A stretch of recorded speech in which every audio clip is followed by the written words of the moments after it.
Je vous propose de débuter notre séance.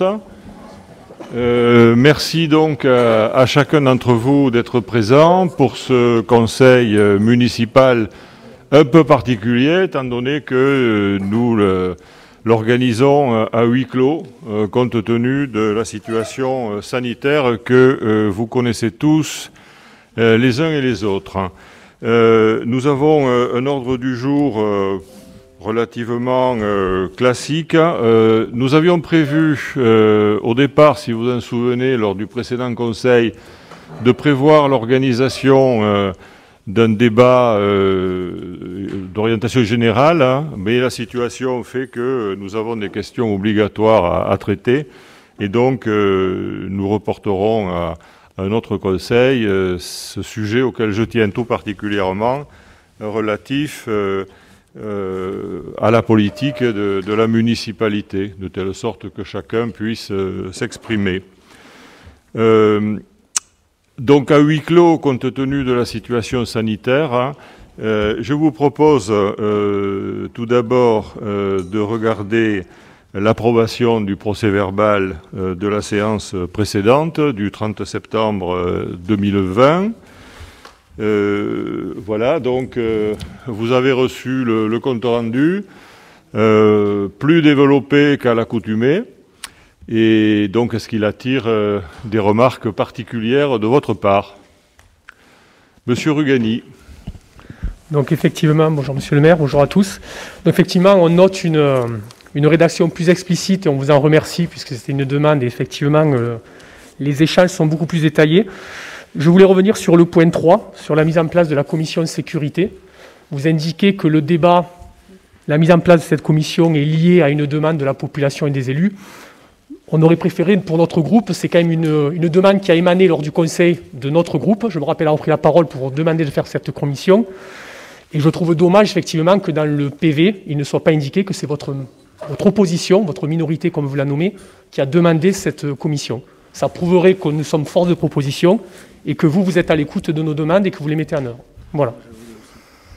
Très bien, sauf que c'est une commission à mettre en œuvre obligatoirement. Donc qu'elle soit demandée par vous ou par personne, de toute façon, il fallait la faire.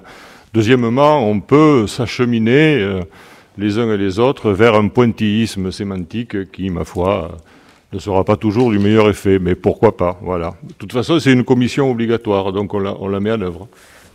Je ne vous ai pas donné la parole. Je relève la main alors. Je vous en prie. Merci. Vous dites la réponse, je n'ai pas vraiment la réponse. Vous dites que c'est on titille et je titille pas. Je mets en avant que les débats sont beaucoup mieux reflétés, mais à quoi bon les refléter si finalement l'idéologie et le fait que votre opposition intervient et est force de proposition pour vous aider, la commission sécurité est obligatoire, mais si je ne me trompe pas, si nous n'avions pas fait la demande, cette commission n'aurait pas été mise en œuvre par vous. Ou peut-être plus tard. Totalement faux. Monsieur Sabatier. Non. Oui, mais c'est une commission qu'on souhaitait mettre en œuvre déjà.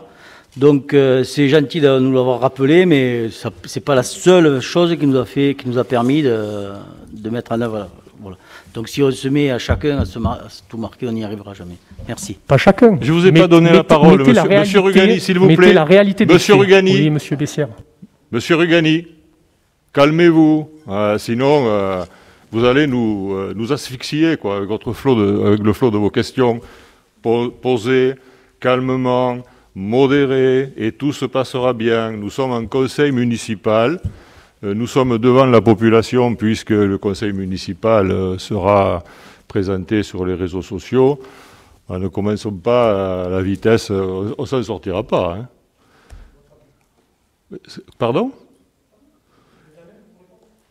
Non, ça suffit, c'est bon. Bien, donc je passe le conseil. Je mets aux voix donc l'approbation du compte rendu du conseil municipal précédent. Qui est contre? Qui s'abstient? Donc le reste du conseil est pour. Alors, j'en viens bien sûr maintenant à faire l'appel. Gérard Bessières, présent. Sabatier, Jean-Marie. Présent. Le Goff Isabelle. Présent. Elnecave Georges, excusé, il est cas contact, hein, à l'isolement actuellement, et donc il m'a donné sa procuration. Guy Van Michel. Présente. Faustin Jean-François. Présent. Blanquet Elisabeth. Présent. Barral Jean-Luc. Présent. Delorme Véronique. Pinet Jean-Jacques. Bélard Georges. Klein Catherine. Gonzalez Corinne. Javouré Patrick. Présent. Mouchou Joël.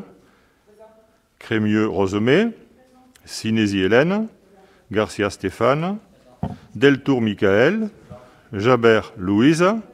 Garcia Jean. Passieux-Marie, donc procuration donnée à M. Garcia. Blaoponce Claude, présente. Mediani Paquita, qui a donné procuration à Claude Blaoponce. Rugani Franck, très présent. Soulera Claudine. Ruiz Salvador. Ollier Sophie. Edo Laurent. Très bien. Ben, écoutez, nous pouvons délibérer, le Conseil étant quasiment au complet avec 3 procurations données. Donc je voulais, en débutant ce Conseil, faire un petit point d'actualité, sans trop de débat, car c'est un point qui se rajoute par nécessité à l'ordre du jour avant d'aborder les questions qui figurent stricto sensu.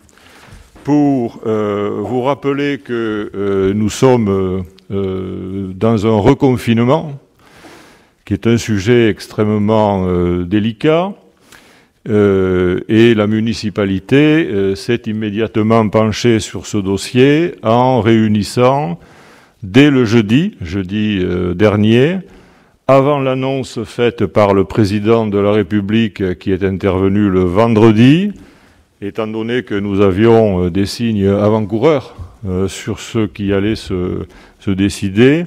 Donc nous avons réuni à la mairie une réunion, un conseil de crise en quelque sorte, pour essayer de voir les mesures qui nous sembleraient les plus appropriées de prendre.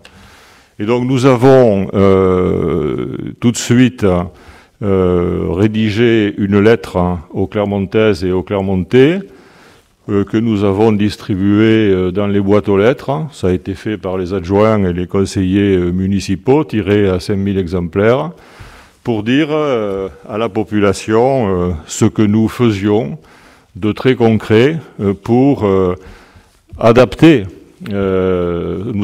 à la situation souhaitée et convenue nationalement. Et nous avons pris un certain nombre de dispositions dans cette période difficile en 4 points principaux. Le premier concerne l'adaptation du service public municipal à la situation. À cet égard, nous avons en particulier renforcé la permanence d'accueil à la mairie. Nous avons doublé le numéro de standard téléphonique. Nous avons renforcé la surveillance du territoire, notamment en ce qui concerne l'application des mesures sanitaires et des règles de confinement. Et nous avons, donc ça c'est un premier point global, regarder la situation des écoles et reverser les ressources des établissements publics et municipaux fermés pour renforcer les services à la population. Et nous avons consenti un soutien particulier au secteur sanitaire, notamment en attribuant cette salle dès lundi prochain à Santé Libre, au réseau santé de personnel sanitaire, de telle sorte qu'ils puissent effectuer des tests ici dans de bonnes conditions. Et plus récemment, nous leur attribuons une salle vacante de la mairie où se trouvaient les anciens combattants que nous avons déployés sur le boulevard pour leur permettre d'effectuer des tests et d'entrer en contact avec une population qui n'a pas l'habitude spontanément d'aller faire des tests parce que le plus souvent socialement en difficulté. Donc c'est une disposition importante qui va geler l'utilisation de la salle Brassens ici, mais qui pourra être utilisée pour la bonne cause. Nous avons également pris des mesures pour sécuriser le fonctionnement des écoles, mettre en place le nouveau protocole sanitaire dans les services périscolaires de garderie, d'études surveillées et de restauration. Nous avons renforcé les équipes pour l'encadrement des groupes d'enfants, augmenté la fréquence du nettoyage, de la désinfection et de l'aération des locaux et veillé au port du masque dès le cours préparatoire, dès l'âge de 6 ans, puisque c'est une norme nationale, vous le savez, édictée par le ministère de l'Éducation nationale. En troisième lieu, nous sommes convenus d'accompagner les personnes vulnérables, nos aînés, confinés chez elles, il y en a beaucoup, les personnes les plus en difficulté, les plus vulnérables, donc en renforçant l'accueil téléphonique de la mairie, avec un seul numéro pour la mairie, un numéro pour le CCAS, le Centre communal d'action sociale, pour signaler les personnes vulnérables, se mettre en contact avec elles. Nous avons également prévu de contacter régulièrement les personnes isolées et vulnérables déjà repérées par le CCAS. Le CCAS qui, à Clermont, je profite de l'occasion pour le dire, fait un travail absolument remarquable en lien avec les personnes, avec les associations solidaires, qu'on appelait précédemment caritatives, et avec les associations d'aide à domicile. Donc tout ce réseau fonctionne en direction des personnes qui sont confinées chez elles, nos aînés, et qui sont en difficulté particulière. Et donc nous coordonnons ces organismes, c'est important. Nous incitons également par une campagne d'information à la solidarité de proximité entre les voisins, pour que lorsqu'on a connaissance dans son voisinage d'une personne un peu âgée ou qui peut avoir des difficultés, qu'il y ait un contact téléphonique ou avec la distance qu'il faut présentiel pour voir si tout va bien et si les personnes en question ont besoin de quoi que ce soit. Voilà, et on prévoit de développer des fonctions d'écoute et de soutien psychologique aussi, parce que certaines personnes en ont besoin, en lien avec le réseau d'aidants et de soignants. Et enfin, nous avons prévu de soutenir le monde économique. Le monde économique, c'est l'emploi. Actuellement, la situation n'est pas simple pour les entrepreneurs en général, les artisans, les commerçants. Et donc, nous évaluons régulièrement la situation de ces entreprises en lien avec la Chambre des métiers et la Chambre de commerce et d'industrie. Nous veillons à la fluidité des accès au commerce essentiel ouvert au public par l'organisation d'espaces périphériques. Nous facilitons la mise en place de services de liaison et de vente à emporter, ce qu'on appelle le drive, dans les commerces non essentiels fermés au public. Et nous sommes convenus de maintenir le marché du mercredi, parce que c'est une tradition, bien sûr, dans le respect des gestes barrières.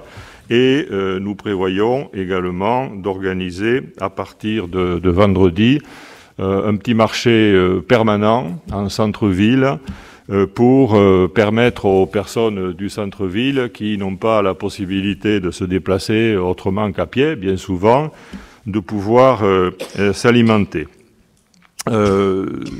C'est prévu pour lundi, pour mardi, le mercredi avec le marché hebdomadaire, bien sûr, le vendredi de manière un peu renforcée avec par exemple 2 maraîchers, un traiteur, un conchilicole, un fromager, un charcutier, et le samedi avec 2 maraîchers, une rôtisserie, un conchiliculteur, un fromager, charcutier, boucher, un confiturier à confirmer, etc. Et avec le maintien d'un conchilicole le dimanche. Voilà, nous avons reçu dès le 3 novembre l'association Clermont Plein Cœur des commerçants pour envisager le contact, l'attitude coordonnée la plus appropriée. Nous avons reçu notre vague de 8 commerçants dits indépendants, mais avec un discours qui n'a pas changé nous concernant, pour faire en sorte que nous puissions collectivement soutenir au mieux, dans le respect des normes édictées nationalement, nos commerçants de proximité. Voilà en gros les dispositions que nous avons prises, que nous continuons à prendre. Bien entendu, il a fallu aller très vite, extrêmement vite, mais nous sommes tous présents sur le pont pour faire au mieux à Clermont-Lérault. En ce qui concerne le Covid, et j'en terminerai par là, nous ne sommes pas dans une situation absolument catastrophique à Clermont-Lérault. Malgré tout, chacun, peut-être ici même, peut connaître un ami, un proche, un voisin atteint du Covid. Lorsque c'est le cas, même lorsqu'on ne va pas en urgence en réanimation, c'est un moment difficile à passer. J'en sais quelque chose et d'autres parmi vous, indirectement, le savent également. Parce que ça fatigue beaucoup durant une période de 8-10 jours avec de la fièvre et on ne mesure pas les séquelles subséquentes à ce virus. Voilà. Donc il faut vraiment appeler tout un chacun à faire très attention, même si la prolifération n'est pas exorbitante. Je crois qu'il y a eu en octobre 33 cas de plus qu'en septembre à Clermont, sans compter les établissements sanitaires et hospitaliers, notamment l'hôpital de Clermont-Lérault, il y a eu 2 décès, et la maison d'accueil spécialisée, la MAS, où là il y a eu des cas de Covid, mais qui sont gérés différemment en lien avec l'ARS et le CHU. Bon, on voit que la situation, sans être absolument dramatique, on ne peut pas parler de pandémie, mais malgré tout, Clermont n'est pas à l'abri, loin de là, de ce virus. Le département de l'Hérault non plus, parce que on sait qu'on est en zone rouge dans le département de l'Hérault. Vous savez que le confinement est prévu jusqu'au 2 décembre, je crois. Bon, c'est une période longue, au sortir de laquelle on ne sait absolument pas ce qui va se passer et quel sera l'état sanitaire du pays et les mesures qui suivront, avec en perspective un Noël qui, ma foi, a peu de chances de ressembler au Noël que l'on connaît traditionnellement hors période Covid. Donc voilà les quelques informations que je voulais vous donner. Nous sommes présents, nous dialoguons, nous recevons tout le monde et le conseil municipal dans son ensemble, vous voyez que ce conseil municipal en soit l'occasion de le dire, est appelé à travailler aux côtés de nos concitoyens, parce que dans ces circonstances, peut-être qu'il n'y a pas de majorité d'opposition, il y a l'intérêt général tout court. Donc voilà ce que je voulais vous dire en préambule. Bien, oui, Claude, là vous pensez, oui. Oui, bonjour à tous. Non, moi j'ai été questionnée sur les cas des personnes isolées suivies par le CCAS, mais sur les sans domicile fixe. Étant donné qu'il y a des adaptations donc, du service public, lors du confinement de mars, il y a eu des soucis par rapport à cet accueil de ces sans domicile fixe, par rapport à leur hygiène. Donc là, l'idée de savoir comment ça a été pris en compte. Ou alors alerter le CCAS pour une prise en compte de ce type de public. Oui, mais alors on a été sensibilisé à cette question, ne serait-ce que par la directrice du CCAS. Il y a actuellement 5 ou 6 sans domicile fixe à Clermont, et quelques-uns parmi ces personnes qui logent dans des véhicules. Donc nous travaillons actuellement à l'ouverture qui sera la plus rapide possible de deux habitats d'urgence pour pouvoir loger ces personnes. Ça demande un petit travail de rénovation, à toiture et choses comme ça. Mais ce dossier est pris en compte. Et c'est pour l'hygiène. Là, actuellement, voilà, pour l'ouverture ou du gymnase, des douches, puisqu'ils y allaient soit aux douches des vestiaires du gymnase ou des ERP de la commune. Oui, effectivement, c'est une question qu'on regarde. Hein, avec l'ouverture de deux appartements d'urgence dans le haut de Clermont, je pense qu'on pourra contribuer au règlement de la situation. Mais ce dossier ne nous a pas échappé, effectivement. Merci. Et merci de l'aborder. Bien, voilà, donc je voulais vous informer de ce sujet. Je vous propose de passer aux questions inscrites à l'ordre du jour, donc après l'approbation du procès-verbal. Alors nous avions un point relatif à l'animation de Noël. Je vous propose de surseoir à statuer sur cette question parce que les conditions ne sont pas remplies pour organiser ce que nous avions prévu initialement, c'est-à-dire un marché de Noël avec des chalets. On avait prévu d'implanter sur le haut de Clermont une quinzaine de chalets, mais actuellement ce n'est pas possible, étant donné que le fournisseur ne peut pas attendre la fin du confinement pour s'engager dans la livraison de ces chalets. Dans ces conditions, il nous paraît impossible de tenir cet objectif que nous avions fixé. C'est bien dommage, mais la situation sanitaire nous contraint considérablement. Ceci étant, si à la date de sortie du reconfinement, la situation sanitaire s'améliorait, il est évident que d'urgence, nous réfléchirions à un programme d'animation, même à minima, pour permettre aux Clermontais de sortir un peu de chez eux et de vivre quelques moments de respiration conviviale, sans aller jusqu'à ce que l'on a connu classiquement jusqu'alors pendant ces fêtes. Donc voilà ce que je voulais vous dire sur ce point, que nous vous proposons de...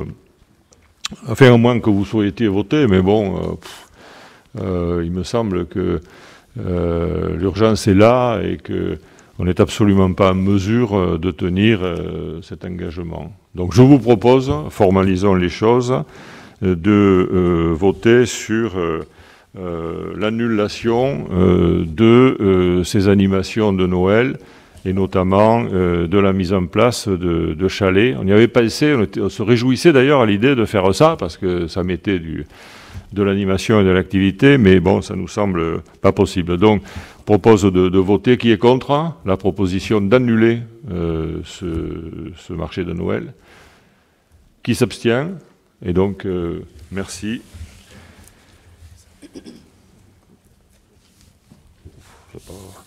Bien. Ensuite, le point 4 concerne le Conseil local de santé mentale du Cœur d'Hérault.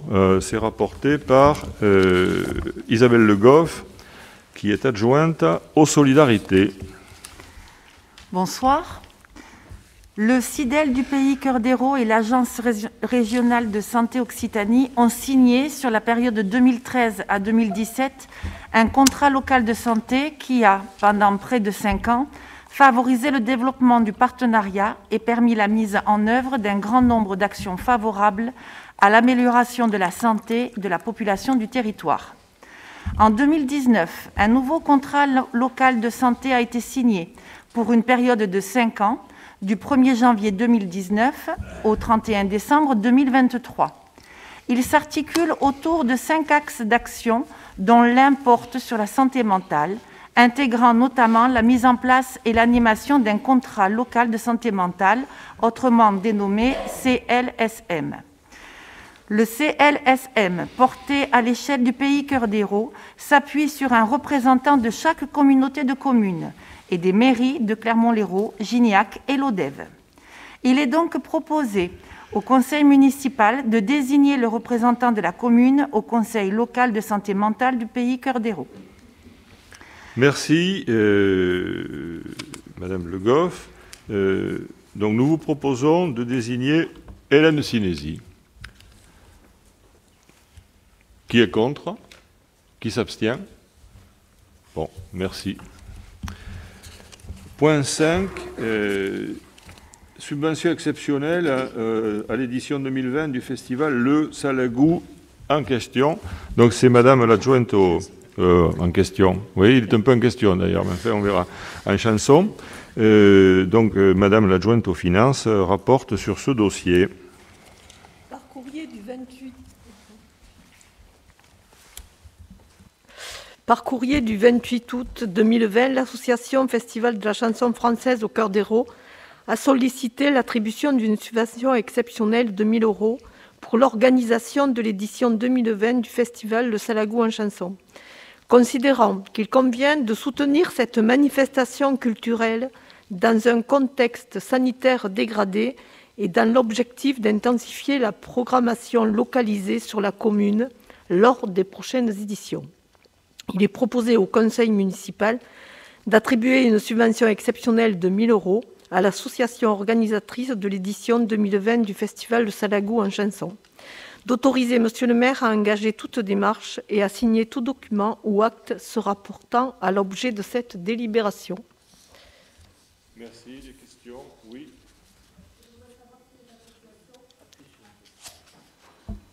Excusez-moi. Bonsoir. Je voudrais savoir si cette association est domiciliée à Clermont-Lérault. Alors, tu as la réponse? Oui, non. Pour l'instant, il n'est pas domicilié à Clermont-Lérault, mais il est prévu pour l'avenir de faire cette manifestation sur la ville de Clermont-Lérault. Moi, il me semble qu'étant donné que la manifestation ne s'est pas déroulée à Clermont-Lérault et qu'il y a d'autres manifestations qui se font sur le territoire et qui sont toutes aussi, il n'y a pas de hiérarchie, hein, c'est très bien. Il y a le festival de Mourez, il y a le festival à Villeneuve, et il me semble que ce n'est pas à la mairie de Clermont-Lérault d'aider ces associations. Il me semble que ce serait plutôt de la compétence de la communauté de communes. Oui, mais je peux répondre à cette question. La communauté de communes a refusé d'aider cette manifestation. On l'a tenue, elle a été tenue avec les conditions, avec l'aide de l'État, de la sous-préfecture, avec les conditions imposées pour la période sanitaire que nous traversons. Donc, elle est sur le territoire. Voilà. Merci. Oui, Madame Souleyrac, oui. Un petit mot rapide simplement pour dire que, alors là c'est positif, remarquez que le Covid peut l'être aussi, mais c'est comme le Covid la chanson, hein. Ça n'a pas de frontières, hein, heureusement, c'est ce qui fait la beauté. Ce festival s'est déroulé dans des conditions difficiles à Liosson, hein, Liosson, Clermont, Salagou, bon. Et il est question, si les conditions sanitaires le permettent, d'organiser un festival qui là se déroulerait sur le territoire de la commune de Clermont et pas au Salagou, parce que le Salagou ne remplit pas les conditions, hein, il y a un cahier des charges très strict, et c'est bien, c'est normal d'ailleurs, pourrait se dérouler à Clermont en faisant évoluer ce festival localisé à Liosson sur le territoire de la Clermont, mais en profitant des acquis et de l'expérience des organisateurs, qui sont des bénévoles assez remarquables. Effectivement, ils ont sollicité la communauté de communes qui n'a pas donné suite. Il y a une subvention attendue du conseil régional de l'ordre de 5 000 €. Et vous savez que bon nombre de festivals ont été annulés. Hein. L'été dernier, celui-là a été maintenu à minima, bon, avec quelques têtes d'affiche, dont Michael Jones, hein, l'ancien compagnon guitariste de, comment il s'appelle, de Goldman. Bon, pas ma tasse de thé, mais enfin, peu importe, c'est pas le sujet. Je parle de Goldman, hein, pas de... et donc, moi, je trouve que ce serait bien pour l'avenir, s'agissant d'une association qui va évoluer dans son périmètre, dans son territoire, de donner un petit coup de pouce, quoi. Voilà.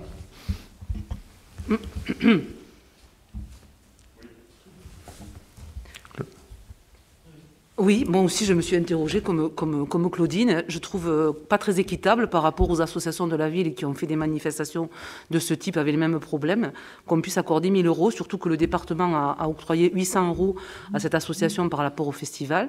Et donc je m'abstiendrai là-dessus aussi parce que je trouve que c'est plus profitable de le voter en 2021 plutôt que de donner après coup une subvention, même si la main sur le cœur, la personne dit qu'elle fera une action sur Clermont-Lérault.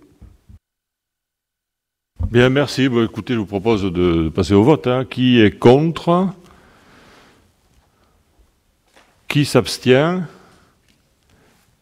Et donc le reste du Conseil est pour. Merci. Je vous remercie. Point 6, le point 6 concerne les ressources humaines, régime indemnitaire 2021, et il est rapporté par Jean-François Faustin, adjoint aux ressources humaines. Jean-François. Donc, les agents relevant de la filière police municipale et enseignement artistique ne sont pas soumis aux conditions d'attribution du régime indemnitaire tenant compte des fonctions, des suggestions, de l'expertise et de l'enseignement et de l'engagement professionnel, comprenant l'indemnité de fonction, de suggestion et d'expertise instaurée depuis 2016. Il bénéficie cependant des dispositifs de régime indemnitaire antérieurs toujours en vigueur. Par ailleurs, la prime de responsabilité à certains emplois administratifs de direction des collectivités territoriales et des établissements publics locaux assimilés et cumulables avec le RIFSEP. Considérant que certains personnels communaux relevant des filières police municipale et enseignement artistique, considérant que la prime de responsabilité à certains emplois administratifs peut être octroyée au directeur général des services, il convient de définir le cadre général et le contenu du régime indemnitaire qui peuvent leur être octroyés pour l'année 2021, selon les propositions suivantes. Donc, article 1, les bénéficiaires. Le présent régime indemnitaire est attribué aux agents titulaires et aux stagiaires. Article 2, détermination des montants en fonction des cadres d'emploi et des grades, conformément au décret 91-875.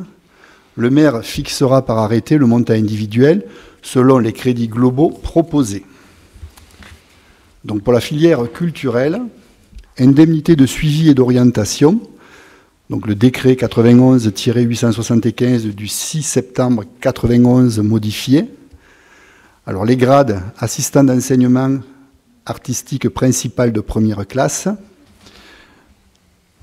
Donc il y a une partie fixe, une partie modulable.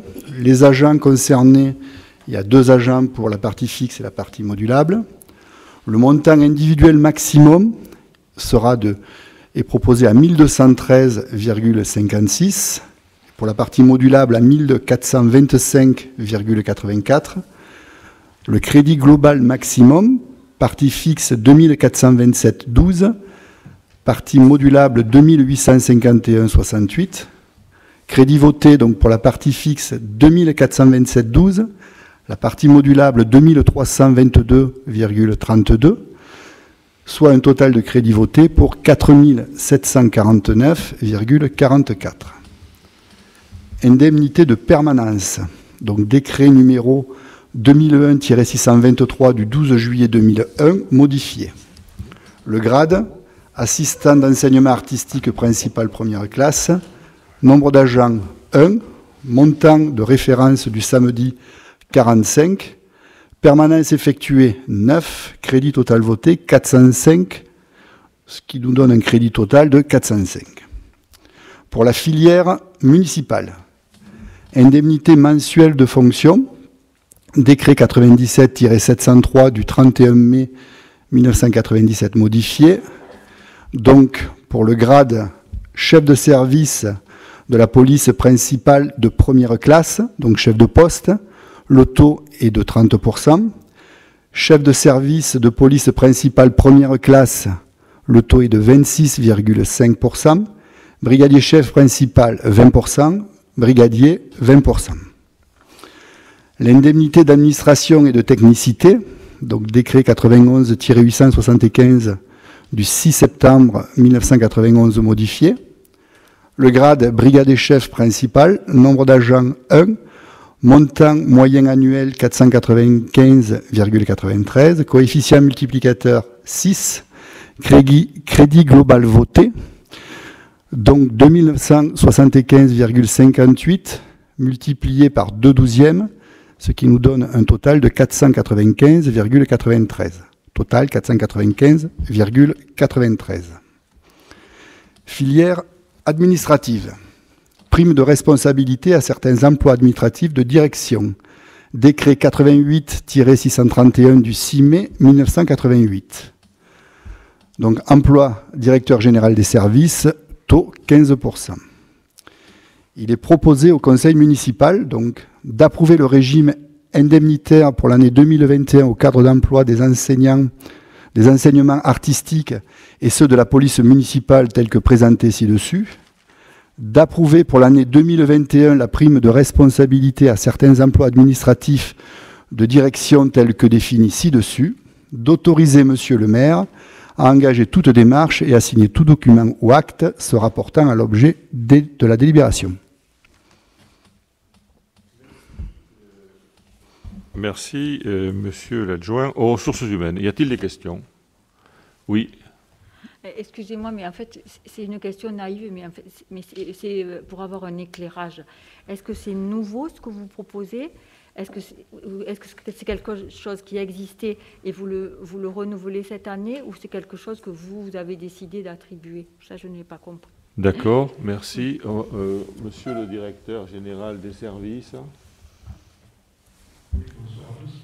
En fait, c'est la reconduction des indemnités qui étaient prévues sur les années précédentes. On n'a pas modifié la répartition qui est prévue ici. Merci. Merci. Monsieur, il faut éteindre, Claudine. Monsieur Rugani. Oui, enfin, par rapport l'IAT de la PEM passé de 4 à 6, c'est pour répondre, c'est ce qu'on a voté la dernière fois, donc il y a quand même une évolution par rapport au passé, puisque la PEM a été valorisée d'une IAT qui était à 4 avant, et qui est passée à 6 puisqu'on l'a voté. Donc en fait, je voulais rebondir sur ces indemnités que vous avez données à la majorité de ces agents, qui sont souvent sur le maximum légal, voire sur le quasi-maximum légal. On ne va pas s'en plaindre, c'est une bonne chose, tant mieux pour nos agents. Quel que soit leur investissement personnel, finalement, ils ont quasiment le maximum, on ne va pas s'en plaindre pour eux. Moi, je voulais savoir si dans le cadre du RIFSEP, il y a l'option, je crois, de pouvoir mettre un complément d'indemnité annuel pour les agents. Et celui-là, le fameux CIA, il permet par contre de donner une indemnité, en fait, en gros, une prime de fin d'année, qui, elle, peut être vraiment liée à l'investissement personnel d'un agent par rapport à un autre. Donc, je voulais savoir si dans le cadre de ce RIFSEP que vous citez, vous allez mettre en place, en plus de ces primes finalement d'office, maximum et tant mieux pour eux, il y aura quand même en parallèle cette option du CIA qui permet de valoriser l'investissement personnel des agents. Merci. Écoutez, pour l'instant, on ne travaille pas sur ce sujet. Donc, ça dépend aussi des enveloppes budgétaires qui sont allouées à un régime immédiat. À ce stade, d'autre part, on a une commission municipale qui sont là, nous parlons beaucoup de plus à ça, puisqu'il y a eu au 17 en fait. Donc, nous parlons au 17, d'autres bénéficient, d'autres agents le font. Voilà, donc c'est une question que nous allons examiner. Si c'est possible, nous verrons. Oui, c'est attaché certainement à l'engagement, à la manière de servir. Hein. Nous verrons si nous avons la possibilité de le faire et si oui.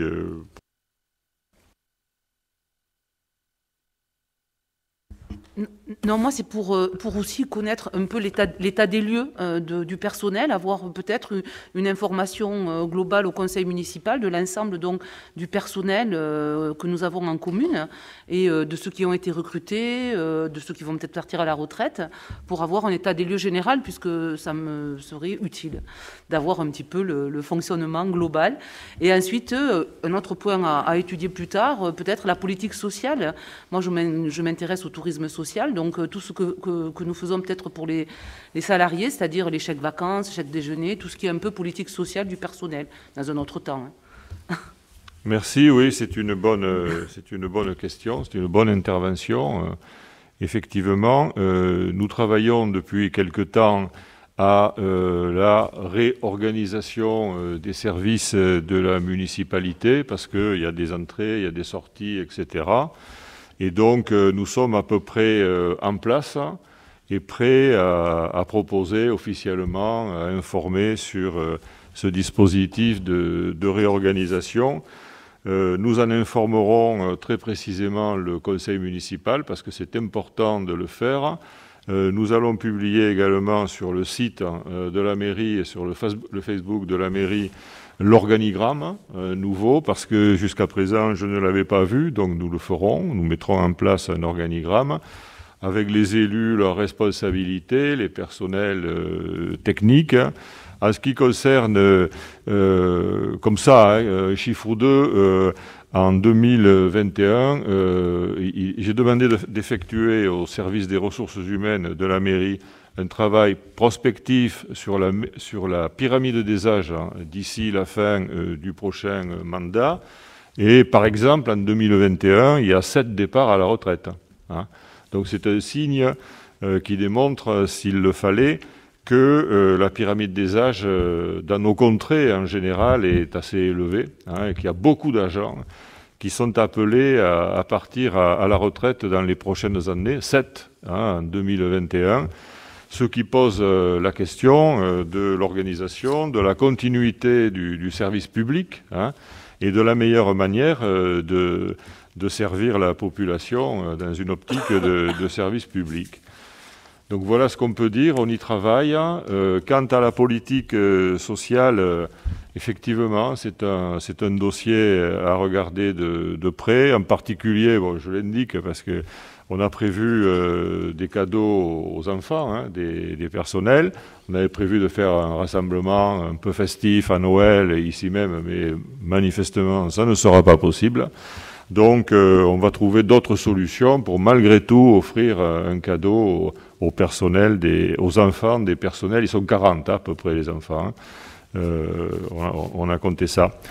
Donc voilà, c'est une bonne question. C'est un sujet important sur lequel il va falloir faire de la prospective pour regarder dans les années à venir, avec la pyramide des âges, comment on va pouvoir organiser le service public municipal. Vos remarques me font rebondir sur une chose. On va devoir délibérer sur 2 instances, que sont le comité technique et le CHSCT, le comité d'hygiène et sécurité, prochainement. Et donc, je vous demande un peu solennellement, j'espère que les élus d'opposition pourront avoir une place au sein de ces instances pour que, justement, à vos côtés, on puisse avoir un regard et être force de proposition sur la politique salariale que vous citez, puisque c'est en CT, finalement, et en CHSCT, au sein des collectivités, que ça se gère. Donc, j'espère que vous pourrez nous offrir une place, bien évidemment, à vos élus, mais également à vos élus de la minorité, pour que, du coup, les conseils municipaux qui suivront pour délibérer sur ces questions soient finalement beaucoup plus sereins et qu'on ne découvre pas les choses. Vous pouvez l'espérer raisonnablement. Bon, on doit faire un comité technique avant la fin de l'année.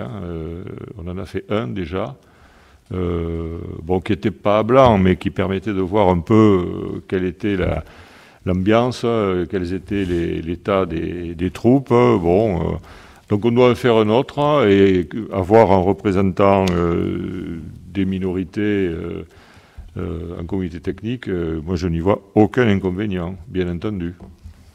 Merci.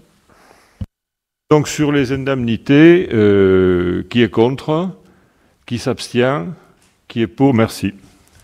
Il en est ainsi décidé. Nous avons un point 7 relatif à l'urbanisme, point 7, 8, 9 et 10. Et donc, c'est le premier adjoint, Jean-Marie Sabatier, en charge de ces questions, qui vous présente les rapports. Bien, bonsoir.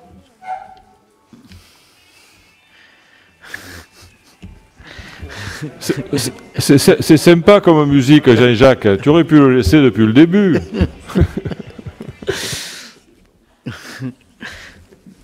Bien. Je n'avais pas demandé de musique avant ma prise de parole, normalement, Jean-Jacques. Voilà. Bien, bonsoir.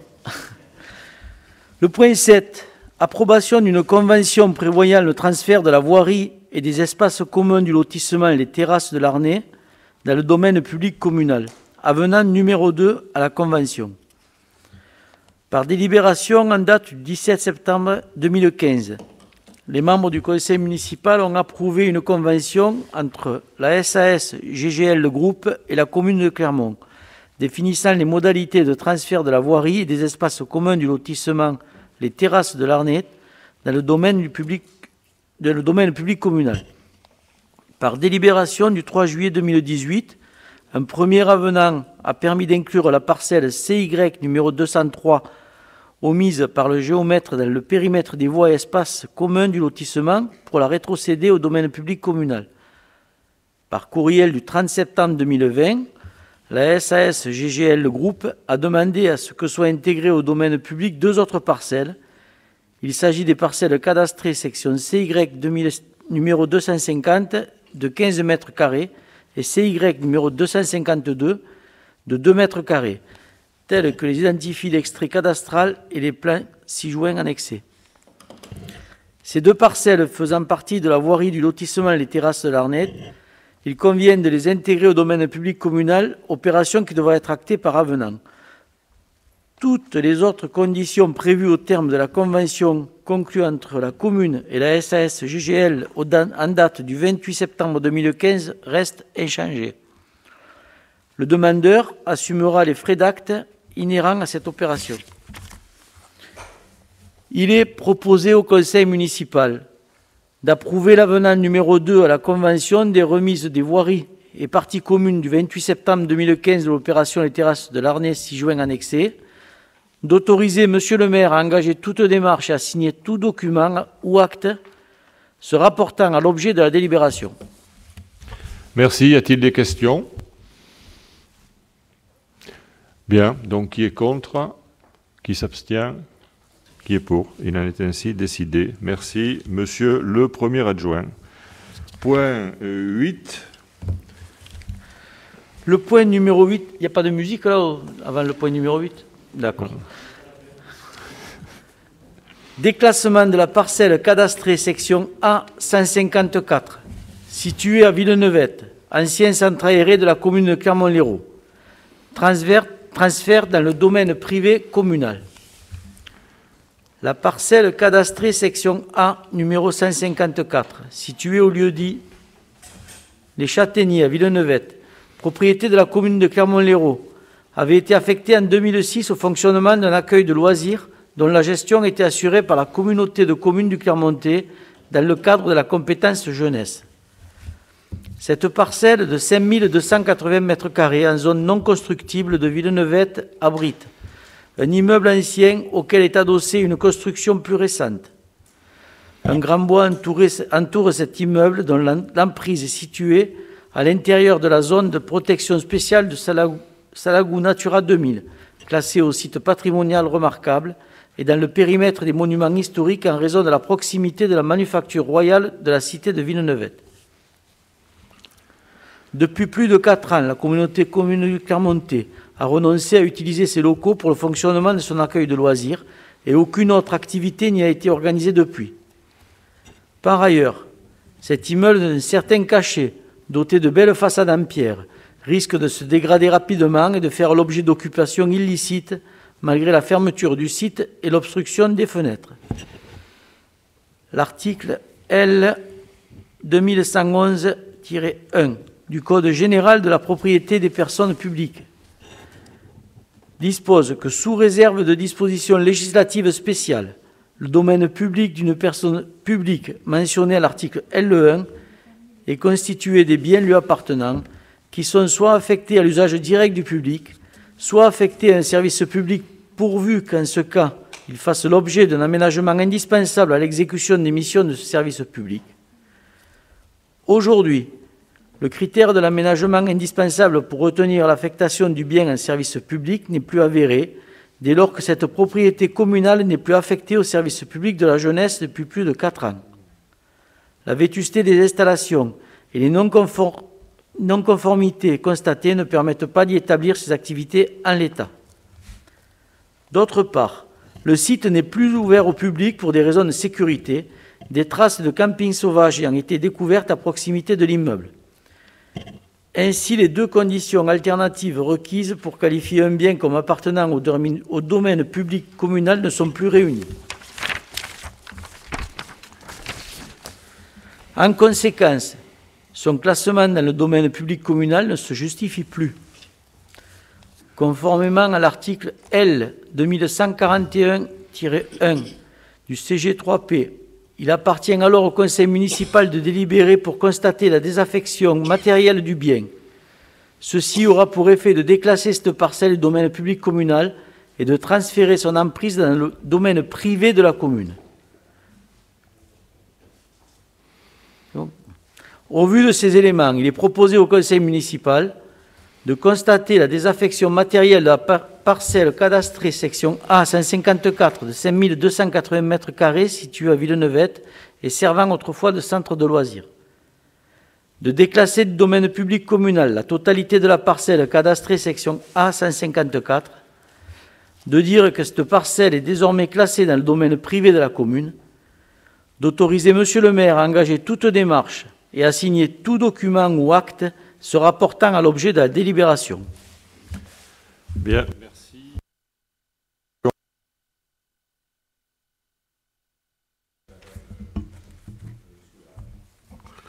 Oui, simplement, ma question, c'est est-ce qu'il y a une destination de prévue par rapport à ce bâtiment, puisqu'on sait qu'à partir du moment où il passe dans le domaine privé communal, donc il peut être mis à la vente. Est-ce que c'est ce qui est envisagé ou pas? Voilà, c'est ma question.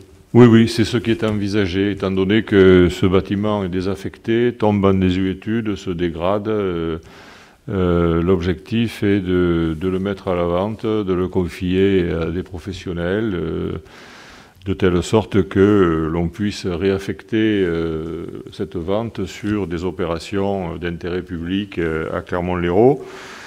Donc, l'étape d'après, c'est de donner mandat à un professionnel pour regarder, rechercher un acquéreur aux meilleures conditions préalables avec une évaluation des domaines. Et après, le conseil sera amené à délibérer à nouveau pour valider cette étape et pour finaliser la session.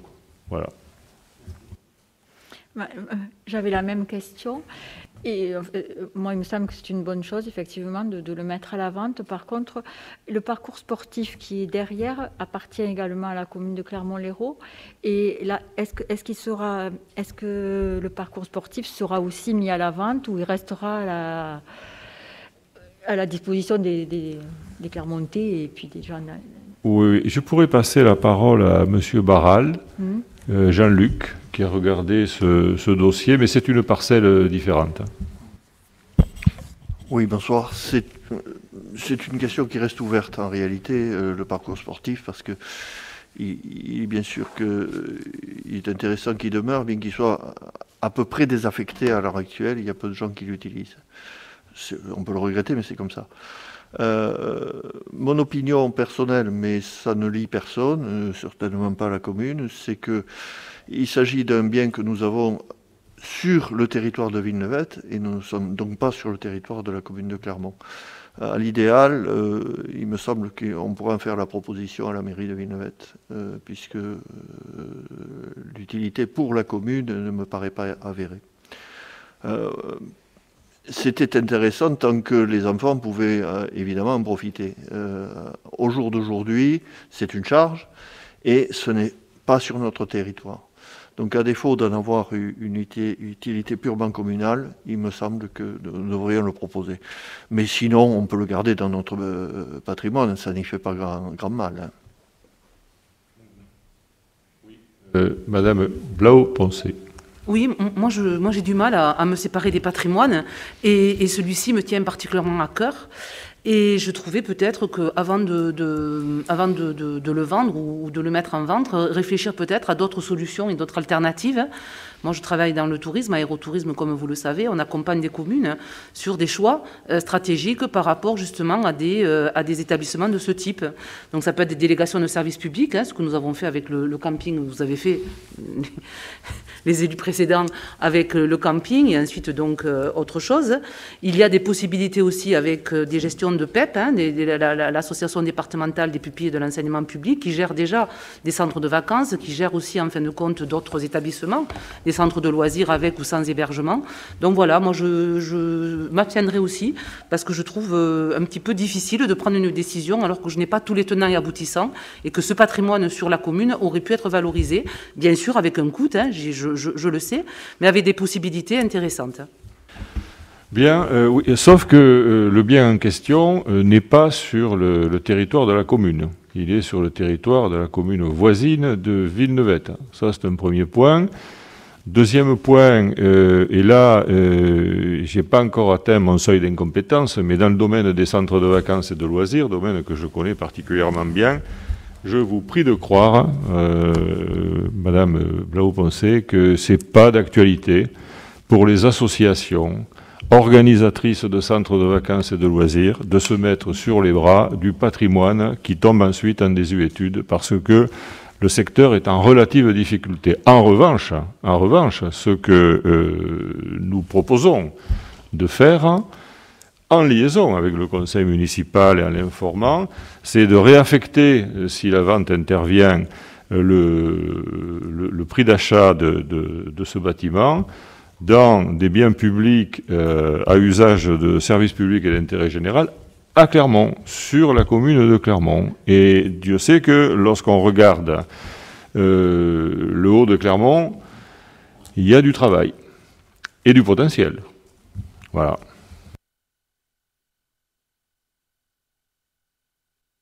Je vous propose de mettre aux voix qui est contre, qui s'abstient, et donc le reste du conseil est pour. Je vous remercie. Point. Le mas du juge. Voie communale, lotissement le mas du juge.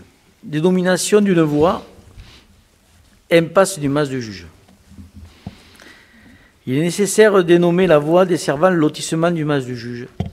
Cette impasse d'une longueur de 44 mètres et d'une largeur de 6 mètres a pour origine le chemin du mas du juge et pour extrémité les lots 1 et 2 du lotissement. La numérotation de voirie correspond au numéro des lots. Il est proposé au conseil municipal de dénommer, ça c'est original, impasse du mas du juge, la voie décrite ci-dessus, d'autoriser monsieur le maire à engager toute démarche et à signer tout document ou acte se rapportant à l'objet de la délibération. Très bien, je vous propose des questions sur cet effort assez considérable d'un point de vue sémantique. C'est une créativité. Le mas du juge, on va l'appeler l'impasse mas du juge. C'est comme ça? Bien. Qui est contre? Qui s'abstient? Donc il en est ainsi décidé. Merci. Pardon, oui. Non, une petite anecdote quand même, parce que par rapport aux appellations de noms de rue, on avait fait pendant la campagne une analyse au niveau des femmes sur justement le nom attribué aux rues des femmes dans la ville de Clermont-Lérault. Et essayez de regarder, vous serez assez étonnés. Donc quand on fait l'appellation justement de rue ou peut-être d'impasse, essayons de réfléchir, comme vous le dites, monsieur le maire, à des noms. Mais bon, pas pour des impasses, pour des femmes, mais bon, voilà. Mais juge, c'est aussi bien féminin que masculin. C'est vrai que là, pour le coup, il y a un effort à faire pour promouvoir un certain nombre de femmes de valeur, de qualité. Mais bon, il y a aussi quelques hommes. Mais bon, vous avez... Mais sur Clermont, vous seriez étonnés quand même. Vous savez, on connaît la ville, hein. On peut faire ce constat aussi. Point 10, affaires scolaires, Madame l'adjointe aux affaires scolaires. Elisabeth Blanquet. Par délibération en date du 3 juillet 2018, la commune a défini les modalités d'accueil des enfants sur le temps scolaire et le temps périscolaire applicable à la rentrée scolaire 2018. Ces modalités ont été formalisées et précisées dans un règlement intérieur. Pour raison de sécurité, l'école Villard a été fermée et ses 4 classes ont été redéployées sur 3 sites distincts. Ce nouvel aménagement a conduit le service scolaire et l'académie à définir de nouveaux horaires d'accueil des enfants, dont les classes ont dû être relocalisées sur le pôle scolaire Rostand-Prévert, et permettre ainsi aux parents ayant des enfants scolarisés sur plusieurs sites scolaires de s'organiser.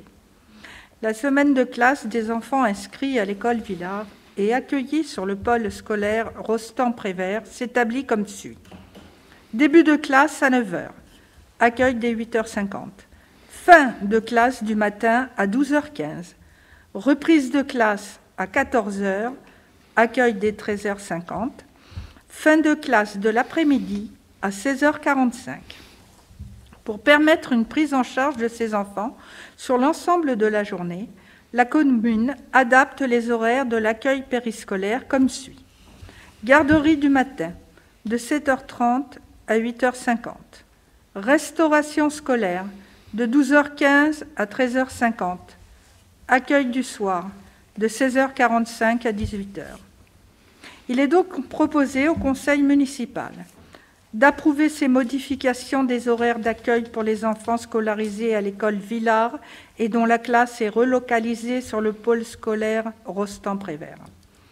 De dire que les horaires des autres classes ne sont pas modifiés, de dire que le règlement intérieur sera amendé en ce sens, d'autoriser Monsieur le maire à engager toute démarche et à signer tout document ou acte se rapportant à l'objet de la délibération. Merci, Madame Blanquet. Des questions? Madame Souleyrac. Je voulais demander à Madame Blanquet comment ont réagi les parents. Sont-ils satisfaits de ce nouveaux aménagements mis en place? Nous avons eu dans l'ensemble les parents qui ont accepté ce nouvel aménagement. Il y a quelques familles au départ pour lesquelles c'était difficile. Des difficultés réelles qu'il a fallu prendre en compte ou de la mauvaise volonté? Je n'aime pas dire de la mauvaise volonté. Je pense que certaines habitudes sont difficiles à changer et que parfois, effectivement, il faut s'habituer à un nouveau type de fonctionnement. Mais certaines difficultés étaient quand même réelles, sont quand même réelles. Pour certaines familles, oui. Merci. Merci. Y a-t-il d'autres questions? Oui, monsieur. Oui, je vais revenir sur la question que je vous avais demandée la dernière fois. Pourrait-on connaître les conclusions de cette commission de sécurité qui vous a amené à fermer cet établissement? Oui, alors on attend le résultat de l'audit structure qui a été recommandé. Alors cette question n'est pas à l'ordre du jour, néanmoins j'en dis 2 mots. La commission de sécurité s'est opposée, a mis un avis défavorable à l'accueil d'enfants dans l'espace Villard, au motif qu'un certain nombre de prescriptions nommément désignées, édictées en 2015, n'avaient pas été suivies d'effet. Et donc, ça a été une demande de fermeture express sous l'autorité du sous-préfet, de l'inspectrice de l'éducation nationale et de tous les services en charge de ces questions, qu'il s'agisse de la commission de sécurité, de la gendarmerie, de la police, il y a à peu près tout le monde. Et donc, on se serait bien passé de cette situation. Et donc maintenant, nous devons la gérer, quoi. Voilà. Simplement, je suis revenu sur cette question, puisque pour rappeler qu'en 2017, la commission de sécurité avait donné un avis favorable à ce que les élèves réintègrent cette école. Une autre commission avait passé en janvier 2020 et ça a été le cas. Donc voilà pourquoi j'insiste pour dire simplement et insister que quand les élèves sont rentrés, toutes les autorisations étaient présentes pour que les élèves réintègrent cette école. Voilà. Et c'est pour ça que je demande simplement, sur cette période-là, en 6 mois, voilà, la commission a changé d'avis. En tout cas, l'ingénieur structure qui était présent ce jour-là a donné le feu vert. Donc après, s'il y a d'autres, comme on dit, points qui sont intervenus, voilà, c'est pour ça que je souhaiterais de pouvoir les connaître et surtout, voilà, pour dire que les élèves pendant cette période-là étaient en toute sécurité. Voilà, je tiens à le rappeler. D'accord. Bon, de toute façon, nous avons prévu d'ici la fin de l'année d'ouvrir un débat de politique générale sur le bilan et les options et les perspectives municipales. Vous vous doutez bien, Monsieur Ruiz, que si nous avions été en présence d'un avis contestable, nous aurions agi. Mais je dois dire, et je le dis avec une certaine solennité, et avec une certaine gravité, que la situation des écoles publiques de Clermont-Lérault est préoccupante. Elle n'est pas bonne. Elle n'est pas bonne. On peut tourner le problème dans tous les sens. Je me suis rendu dans ces écoles. Bon, Jules Verne, je vais aller au conseil d'école là prochainement. Bon, il y avait une classe vacante. Fort heureusement, on a pu y loger une classe des enfants de maternelle de Villars. La situation de Daudet n'est pas bonne. La situation de Rostand est moyenne. La situation de Prévert est moyenne. Et je laisse de côté Villars, car il faut recomposer. Il faut recomposer une entité Villars. Tout ça est pas simple. Voilà, alors vous aurez ces éléments lors du débat de politique générale. Moi, je ne vous mets pas en accusation. Si vous dites ce que vous dites, je vous fais confiance. Mais il faut que, à l'inverse, lorsque vous avez 20 personnes qui visitent un établissement et qui indiquent qu'il ne peut pas accueillir les enfants sans mettre en péril leur sécurité, eh bien, vous prenez la décision, d'ailleurs vous n'avez pas le choix, de suivre l'avis émis par la sous-commission. C'était même au-delà d'un avis, entre parenthèses. Voilà ce que je peux dire. Après, les écoles, je l'indique, de Clermont, les écoles publiques, c'est notre priorité. École maternelle, école primaire, c'est notre priorité. On peut dire qu'il y en a plusieurs de priorités, mais celle-là est sur le dessus de la pile. Parce qu'on ne peut pas laisser, et il faudra qu'on s'engage sur la durée du mandat de 6 ans, on ne peut pas laisser les enfants de Clermont dans des locaux qui sont insuffisamment adaptés à l'apprentissage, au bien-être et au bien-vivre. On ne peut pas laisser les enfants dans cette situation. Et si les parents nous le reprochaient, ils auraient bien raison. Donc, juste pour conclure, comme vous l'avez souligné, je rappelle simplement que pendant cette période, on a investi pour plus de 1 million d'euros entre l'école Jean Rostand et l'école Alphonse Daudet. Donc, à ce titre, moi, vous l'avez bien précisé et rappelé, qu'avec les éléments dont je disposais, j'ai pris la décision, puisque c'était favorable, de faire rentrer les élèves. Et c'est pour ça que j'insiste, mais simplement là-dessus. Après, ce qui concerne, je ne souhaite pas faire de polémique sur la décision que vous avez prise. Je suppose, comme vous venez de le dire, qu'avec les éléments que vous aviez sous les yeux, vous avez pris cette décision. Et simplement, je demande de connaître les conclusions de cette commission pour en connaître les détails, puisque moi j'étais, comme on dit, acteur à ce moment-là. Il n'y a pas de problème, mais vous n'êtes pas en cause. Mais globalement, parce que s'il y a une question d'intérêt général, c'est bien celle de la scolarité de nos enfants. Par rapport aux compétences de la commune, laissons collège et lycée encore qu'on s'y intéresse, de côté. Moi, je visite ces écoles. J'avais visité d'ailleurs avant la commission de sécurité l'école Villars. Bon, je n'avais pas trouvé ça terrible. Hein. C'est le moins qu'on puisse dire. C'est un euphémisme. C'est un euphémisme. En revanche, lorsqu'on va visiter, parce que j'ai été appelé à le faire, hein, le groupe scolaire Saint-Guilhem, bon, il y a une différence évidente, hein, particulièrement marquée. Comme je suis laïque, vous voyez, et que je m'en prévaux, vivent les institutions privées, hein, en plus elles sont sous contrat avec l'État, mais enfin, le contraste est assez saisissant. Juste pour répondre à ça, je suis tout à fait d'accord avec vous, mais je vous rappelle simplement quand même que cet établissement a été financé par le privé. Donc à ce titre, il n'y a plus que l'établissement qui a simplement 3 ans. Mais moi je tiens à revenir sur les écoles. C'est vrai que les écoles de Clermont-Lérault sont dans un état, mais bon, il faut rappeler que ont 200 ans. Donc à ce titre-là, c'est pas surprenant de voir cet état. Mais après, il y a eu ces conclusions. Je ne suis pas là pour revenir sur la polémique. On rentre sur des choses. On est là dans l'intérêt général et l'intérêt surtout des enfants pour qu'ils puissent, comme on dit, être dans des locaux. Voilà, comme il faut adapter, je veux dire, pour l'enseignement de qualité. Et à ce moment-là, je vous rejoins.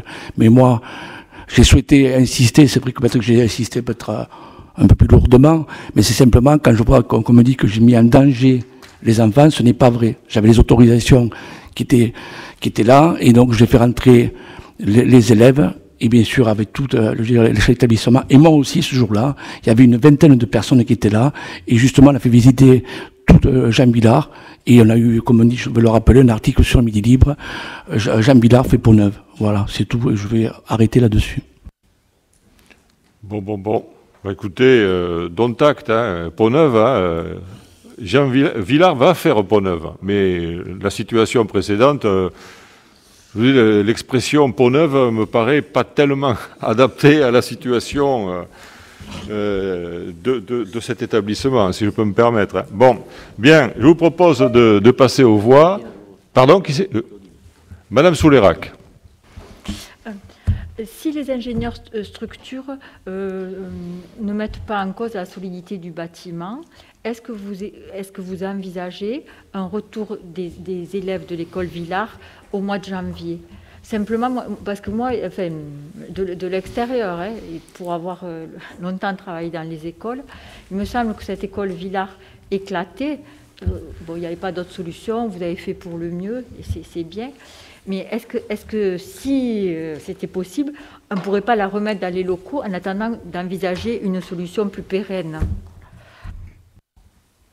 Surtout pas. Non, c'est pas envisagé. C'est pas envisagé. Si on commence à ouvrir le débat des écoles publiques de Clermont, demain matin à 8h, on y est encore. Hein. Donc on aura ce débat, on aura un point là-dessus le moment venu. Mais réintégrer les enfants de Villars dans l'espace Villars en janvier, ça me paraît rigoureusement hors de question. Bien, je vous propose de... Qui est contre? Qui s'abstient? Qui est pour? Bien, il en est ainsi. Arrivons au point numéro 11, relatif aux finances. Et donc, je donne la parole à Madame l'adjointe aux finances.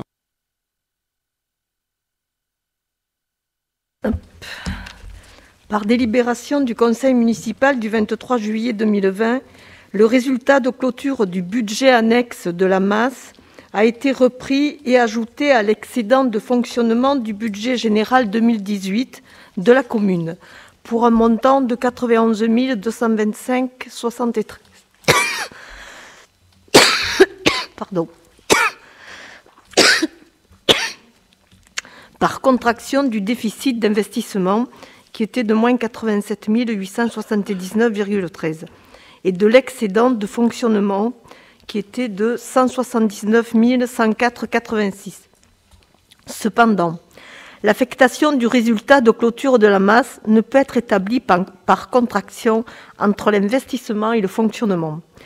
Il convient donc d'abroger la délibération du Conseil municipal du 23 juillet 2020 et de délibérer à nouveau pour procéder à l'affectation de résultats en reprenant séparément le fonctionnement et l'investissement.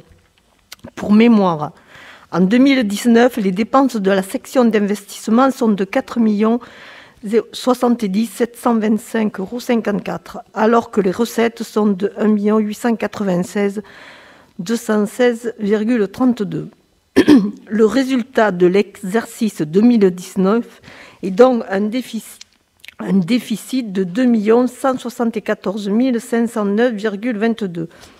Le solde d'exécution reporté de 2018, inscrit au compte 001, étant de 3 062 859,96 €, le résultat de clôture au 31 décembre 2019 est donc un excédent de 888 350,74 €. Ce résultat positif doit être corrigé des restes à rétablir de l'exercice 2019, soit 1 711 448 en dépenses et 359 625 000 en recettes. Il doit être également corrigé des reports constatés dans le cadre des autorisations de programme pour un total de 371 577 en dépenses et de 146 100 en recettes. Le résultat cumulé d'investissement au 31 décembre 2019 est donc un déficit de 678 949,26 €. En 2019, les dépenses de la section de fonctionnement, y compris les charges rattachées, sont de 8 401 157,60 €, alors que les recettes sont de 9 710 428,94 €. Le résultat de l'exercice 2019 est donc un excédent de 1 309 271,34 €. L'excédent de fonctionnement reporté de 2018, inscrit au compte 002, est de 1 344 917,75 €. À ce résultat vient s'ajouter le résultat de clôture du budget annexe de la masse, un déficit d'investissement de 87 879,13 € et un excédent de fonctionnement de 179 104,86 €. Le résultat cumulé de fonctionnement au 31 décembre 2019 est donc un excédent de 2 833 293,95 €. Ce résultat positif doit être affecté en priorité à la couverture du besoin de financement de la section d'investissement, le solde disponible étant reporté en recette de fonctionnement au compte 002. Un besoin de financement de la section d'investissement arrêté au 31 décembre 2019, corrigé du déficit d'investissement du budget annexe de la masse, s'établit à 766 829 000 €. Il est donc proposé au Conseil municipal d'abroger la délibération du 23 juillet 2020 portant affectation du résultat de fonctionnement 2019, de procéder à une nouvelle affectation du résultat de fonctionnement 2019 comme suit. En recette d'investissement, compte 1068, excédent de fonctionnement capitalisé pour 766 829. En recette de fonctionnement, compte 002, excédent de fonctionnement reporté pour 2 066 464,95 €. C'est une correction pour comptabiliser la clôture du budget annexe de la masse qui n'a pas d'incidence sur l'équilibre du budget global. De dire que cette nouvelle affectation sera prise en compte dans la décision modificative numéro 1 au budget communal 2020, d'autoriser le maire à engager toute démarche et à signer tout document ou acte se rapportant à l'objet de la délibération. Voilà, y a-t-il des questions? Bien, donc je propose de mettre aux voix. C'est pourtant un sujet passionnant. Qui s'abstient? Qui est contre, pardon? Qui s'abstient? Qui est pour? Merci. Il en est ainsi décidé. Nous passons au point 2. Madame l'adjointe aux finances, vous prenez un peu d'eau pour repartir dans un document important, hein, puisqu'il s'agit de la décision modificative numéro 1 au budget communal 2020. Le budget primitif adopté le 23 juillet 2020 doit être modifié. Pour intégrer la correction de l'affectation du résultat de fonctionnement de 2019, compte R1068 et R001 pour 87 879. Petit b, pour prévoir les crédits suffisants pour constater comptablement la capitalisation des intérêts du prêt de la Caisse des dépôts et consignations contracté pour la construction de la caserne de gendarmerie. Le prêt bénéficiait d'un différé d'amortissement de 24 mois au cours duquel les intérêts ont couru. À la fin de cette période, les intérêts s'établissaient à 117 734 €. Conformément au terme du contrat avec la Caisse des dépôts et consignations, les intérêts ont été capitalisés et doivent être comptabilisés comme un emprunt complémentaire par une écriture d'ordre entre sections. Compte D6611, R1641. L'équilibre s'opère par l'ajustement des virements entre sections. Chapitres 023 et 021 pour 117 734. Petit c. En section de fonctionnement, il s'agit principalement d'ajustements de crédit pour de nouveaux projets ou de nouvelles obligations réglementaires. Transfert de l'école maternelle Jean Villard vers un site aménagé avec des préfabriqués en location, compte D6135, 6241 et 6188. Achat d'équipements et fourniture de protection contre les risques de contamination du coronavirus, compte D60628. Création du marché de Noël, mais c'est plus d'actualité. Nouveau logo de la ville, compte D6238. Diagnostic de sécurité incendie, compte D617.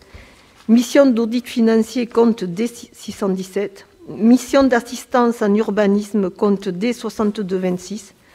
Complément de charge de personnel. Subvention complémentaire au CCAS, compte D657 362. Complément d'indemnité des élus, compte D6531.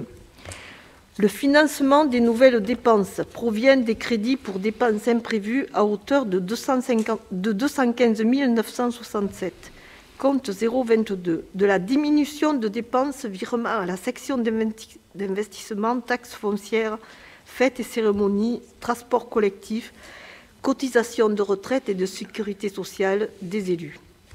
Et de recettes nouvelles, PIC, subventions DRAC, redevances attendues du marché de Noël, ce que nous n'aurons pas. En section d'investissement,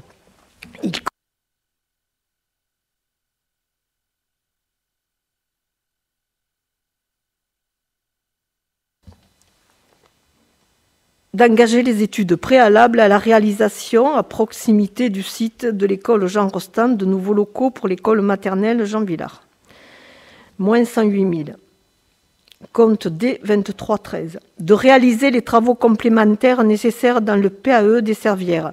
115 000 €. Compte 2315.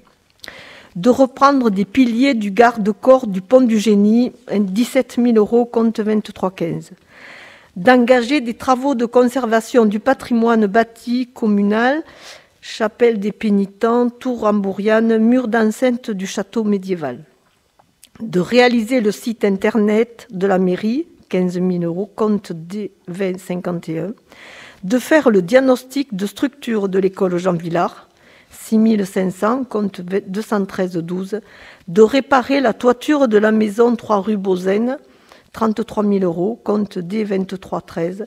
D'enlever les déchets d'amiante du bâtiment communal rue de la mairie, 21 000 €, compte D2313.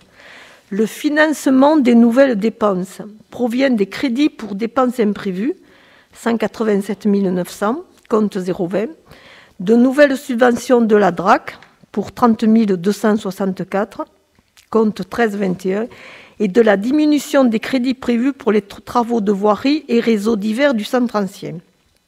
Enfin, des crédits sont prévus en dépenses et en recettes à hauteur de 6 000 € pour 2 opérations pour compte de tiers, compte D4541 et R4542, dans le contexte de péril, rue Fontaine de la Ville et de rue Vieille Commune. Toutes ces modifications sont retracées dans le tableau ci-joint. Il est donc proposé au Conseil municipal d'approuver la décision modificative numéro 1 au budget communal 2020, telle que présentée ci-dessus et dans le tableau ci-joint, d'autoriser Monsieur le maire à engager toute démarche et à signer tout document ou acte se rapportant à l'objet de la délibération. Bien, merci. Merci, Madame l'adjointe aux finances. Y a-t-il des questions? Monsieur Garcia. Ah oui, d'accord. Ah, ça y est. Oui.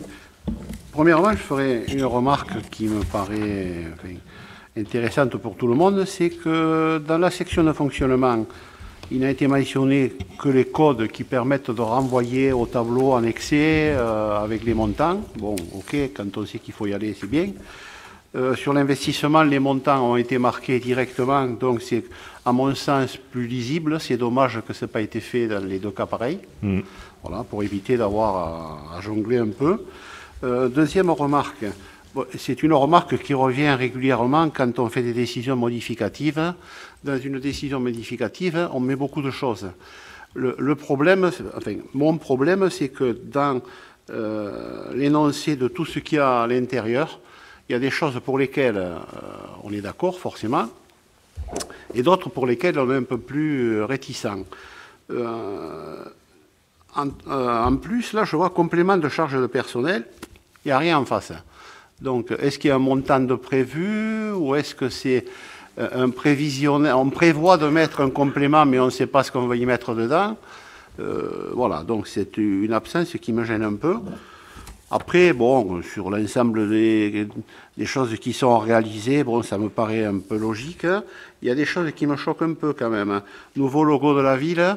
Le logo, vous devez le savoir comme moi, c'était Marcel Vidal qui l'avait mis en place. Ça me perturbe un peu de voir comment changer le logo. Bon, je ne dis pas qu'il ne faut pas le faire. Ça me gêne. Donc je le dis. Autre chose, de réaliser le site internet de la mairie. Bon, est-ce que c'est parce qu'il n'est pas suffisamment performant? Est-ce qu'on veut l'améliorer? Est-ce qu'il sera un peu plus détaillé? Bon, voilà.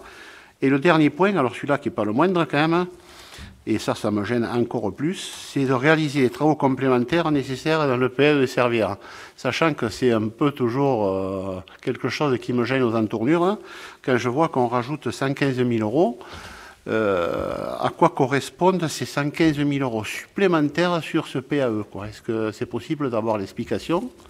Alors, j'espère, c'est un vœu pieux, que ce n'est pas pour faire des aménagements pour des tiers, comme j'ai pu le voir avec le premier adjoint et comme j'ai pu m'en apercevoir aussi un petit peu plus haut que chez moi. J'ai l'inconvénient d'habiter dans le secteur, donc je suis un peu vigilant là-dessus. Voilà, donc si je pouvais avoir une explication par rapport à ça, et je terminerai justement par rapport au PAE de Servières.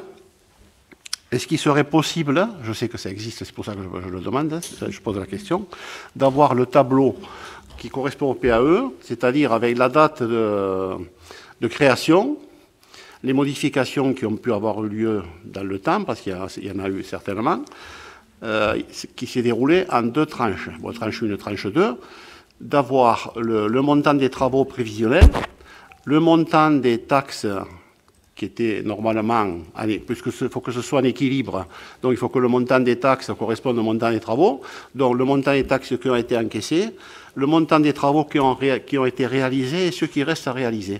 Ça fait partie d'un tableau qui existe au service de l'urbanisme. Voilà, si c'était possible de l'avoir, ce serait bien. Voilà.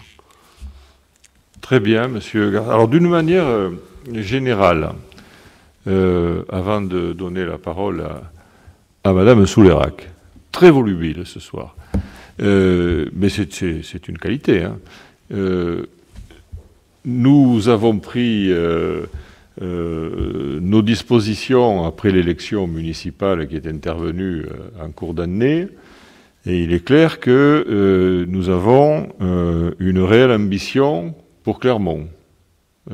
C'est indéniable. Nous travaillons de manière très active pour faire progresser cette ville, qui a des atouts, mais qui a des marges de progression significatives. Et donc, par voie de conséquence, la décision modificative que nous examinons aujourd'hui est assez consistante. Hein, mais ceci explique cela. Alors, sans entrer dans les détails, on va quand même essayer de répondre à certains de vos points. Donc, je vais demander à Jean-Marie sur le PAE des Servières quelle est la réponse. Ensuite, il y a un point sur le complément de charge de personnel. Monsieur le directeur général des services pourra intervenir et ainsi de suite. Donc, sur le PAE des Servières, depuis qu'on est arrivé, une des premières demandes qui avait été faite, mais ça, je parle sous le regard de M. Terrantieff, vous m'arrêtez si, voilà. On s'est rendu compte qu'il fallait mettre le gaz. C'était prévu depuis le début, mais finalement, tout le monde avait repoussé ça. Parce que le gaz de ville, plus personne ne le prend. Mais en fait, il faut le mettre. Donc, sur le PAE, et c'est vrai que normalement, tout est financé, tout est utilisé, l'argent, chacun doit donner sa quote-part pour financer le PAE, mais il se trouve que peut-être qu'il y a eu des travaux en plus où on a été obligé d'utiliser ou pour consolider des murs, etc. Mais sinon, le gaz, à la fin, il manquait de l'argent pour payer le gaz qu'il nous faut poser. Donc ce PAE, c'est bien qu'il faut le sortir maintenant vite. Voilà. Donc ça va être fait. On travaille sur aussi, donc le gaz, c'est une 75 000 €, il me semble. Voilà. Le reste, c'est du complément sur Enedis. Voilà. Et donc, c'est comme ça qu'on se retrouve à 115 000 €. Et ça va sortir et ils vont finir les travaux dans le courant novembre et décembre. Voilà. Merci. Alors, on poursuit, après, on y reviendra. Sur le complément de charge, monsieur le directeur. Oui, le complément de charge, le tableau qui a été joint par la présentation. Donc, c'est le compte du chapitre 012 et c'est le montant de 34 000 €.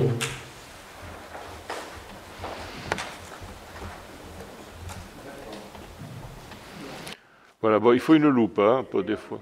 Il y a simplement marqué complément de charge personnelle, donc il n'y avait pas le renvoi vers le tableau. Oui, mais c'est vrai. Ok. C'est délicat parce qu'on essaie d'avoir une...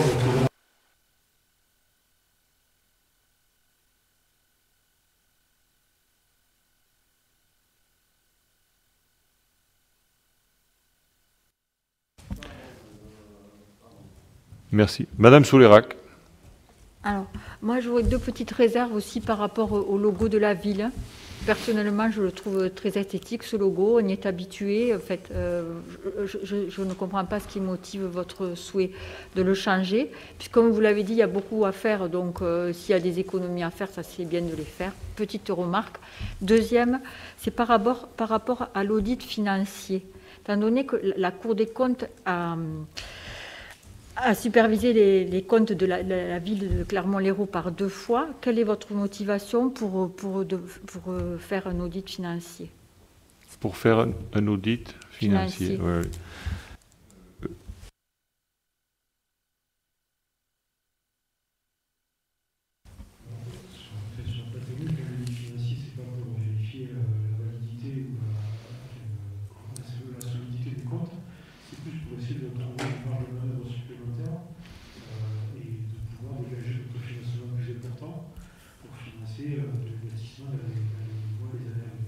C'est dans cet esprit que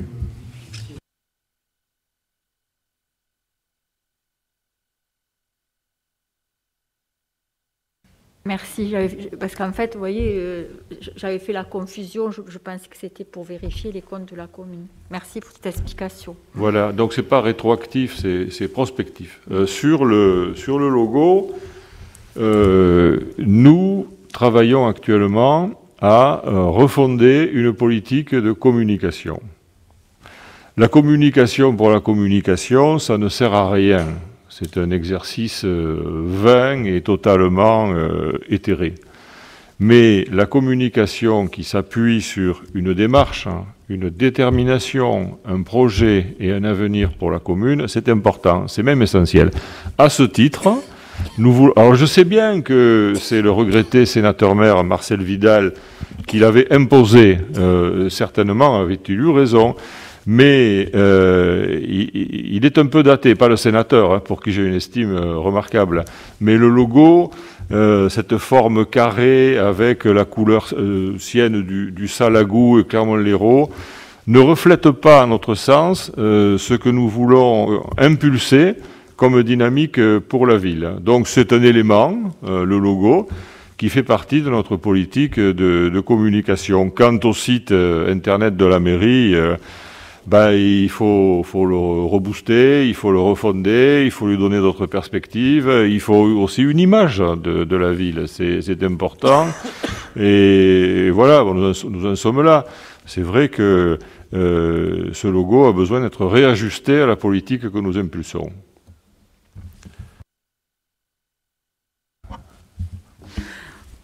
Mais dans le droit fil des questions, moi je me posais la question autour des 100 000 € d'études pour l'école maternelle, étant donné que j'ai assisté à une commission des affaires scolaires le 23 septembre et que nous n'avons pas été informés au sein de cette commission de ces travaux d'études. Donc je me demande, voilà. C'est-à-dire que lorsque vous avez participé à cette commission, c'était pas une question qui était devenue opérante, elle l'est désormais. Et donc, notre propos est dans le dialogue et la concertation. Moi, j'ai prévu de recevoir les représentants des associations ou des organismes de parents d'élèves pour aborder la question de l'avenir, du devenir, de l'implantation de nos écoles demain. Et donc, c'est une question essentielle pour nous. Non, mais je ne comprends pas les 100 000 € d'études. C'est simplement pour voir le recalibrage de l'étude donc à côté de Rostand. Oui. D'accord. Mais voilà, encore une fois, faisant partie de la commission des affaires scolaires, c'est bien après d'avoir un suivi quand même, donc des questions qui seront à traiter au niveau du conseil municipal. Absolument, sinon, mais ce sera on fait traité un peu lors de la office de prochaine... potiche. Rassurez-vous, les potiches, non. Mais la prochaine commission... C'est un peu mon avis, excusez-moi. Mais bon. Oui, mais moi je le... pas. Oui. La prochaine commission des affaires scolaires traitera notamment de cette question. Monsieur Rugani. Moi, je m'interroge sur la ligne complément d'indemnité aux élus. Donc, si je me rattache au tableau dont M. Moll parlait, c'est 17 000 €. Sur le budget 2019, l'enveloppe avait été consommée à hauteur de 67 000 €. Au budget primitif, vous nous avez proposé de voter 86 000 €. Je m'étais déjà étonné à l'époque de cette augmentation. Vous m'avez dit que c'était normal, mais moi, je notais quand même une augmentation. Et là, vous nous proposez de voter, si je le comprends bien, sauf erreur de ma part, vous nous proposez une augmentation de 17 000 €. Ça veut dire qu'on arrive à un montant total de 103 000 € par rapport à un montant de 67 000 € en 2019. Donc, je voulais savoir cette indemnité élue, pourquoi une telle augmentation sur la consommation de 2019 et cette année. Bis repetita placet. Cette question a déjà été évoquée, vous l'avez déjà évoquée lors d'un conseil municipal précédent, elle a été votée.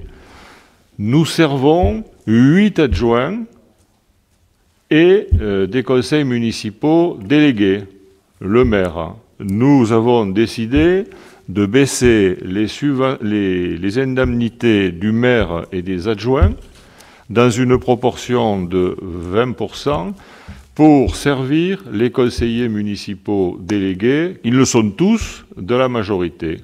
Que voulez-vous que je vous dise de plus, Monsieur Rugani? Bis repetitas de ma part aussi. J'entends la redistribution conseillée et je me refélicite, je l'ai dit, qu'il n'y ait pas de démagogie de ma part sur la valorisation. Je veux juste noter que, pour moi, ça ne devait pas être au détriment d'une enveloppe globale qui, pour moi, quand je regarde les chiffres de dépenses, quelle que soit la répartition que vous dites, et je l'accepte, mais peut-être qu'elle est mal faite, tout simplement. Avant, en 2019, l'ancienne mandature sur une année consommait 67 000 € d'indemnité aux élus. Maintenant, elle en consomme 103 000 €. Monsieur, mais il y avait moins d'adjoints, peu importe. Hop. Alors, c'est pas bis, c'est terre. Hein. Bon, vous me direz, le plaisir est dans la répétition. Vous avez... Mais simplement, pour rappeler quand même, c'était pas particulièrement glorieux d'ailleurs, hein, mais bon, la majorité précédente a terminé avec un nombre d'adjoints réduit aux acquets. Hein, voilà. Et donc, il est évident que ça consommait moins, dès lors que les indemnités qui étaient attribuées aux adjoints qui ne l'étaient plus n'étaient plus consommées. C'est ce qui explique la différence qu'il y a avec... Mais je ne sais pas pourquoi vous faites des fixations sur des sujets qui n'en sont pas. Vraiment, ça m'étonne. Hein. On a baissé les indemnités du maire et des adjoints pour les lycées, sur les conseillers municipaux délégués, et vous venez ratiociner sur une question secondaire. Seriez-vous tatillon? Je réponds, je lève la main, je peux répondre. Je suis peut-être un peu tatillon, c'est peut-être notre rôle d'ailleurs de cette lignée ici présente.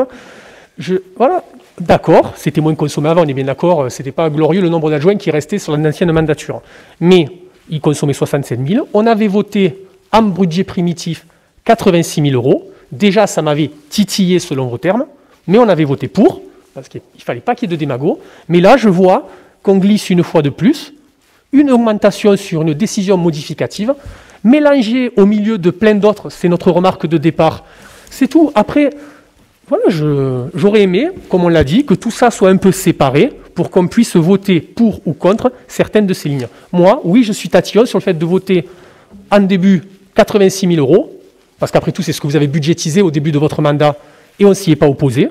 Mais là, d'un coup, on revoit une petite ligne de 17 000 €. Ça met à moi un doute et un côté tatillon. Ça suffit, vous faites une fixette là. Monsieur Ruiz. Non. Moi, je ne rentrerai pas dans la polémique, je vais rappeler simplement la loi. L'enveloppe que vous avez attribuée aux élus est de 265%, ce qui est le cas. C'était la même que la mienne en début de mon mandat. Donc, tout simplement, pourquoi j'avais décidé de diminuer le montant, puisque, comme vous l'avez signalé, il n'y avait plus que 4 adjoints, donc automatiquement, l'enveloppe est descendue. Donc, c'est la même enveloppe que vous avez distribuée différemment, mais il faut préciser qu'elle est engagé dans sa totalité, c'est-à-dire 265%, c'est tout. Donc voilà. Après, c'est normal que justement, il manque un peu d'argent, puisque maintenant, vous êtes 8 adjoints et rémunérés sur une enveloppe de 265% au maximum, c'est tout. Merci, Monsieur Ruiz. Ite missa est. On est dans le latin ce soir. Bon, d'autres questions? Bien, qui est contre? Qui s'abstient? Le reste est pour. Merci bien. Il en est ainsi décidé. Nous passons au point. Ça va, Madame l'adjointe, oui, ça va? Vous avez bu, tout ça? C'est bon? Allez. Donc, point 13, hein, admission en non-valeur de recettes irrécouvrables. Bon, c'est pas... Le comptable public, en date du 8 octobre 2020, a dressé l'état des produits irrécouvrables et demande à l'Assemblée délibérante de statuer sur leur admission en non-valeur. Les créances visées par la demande concernent 3 titres de recettes pour une valeur globale de 150,01 €.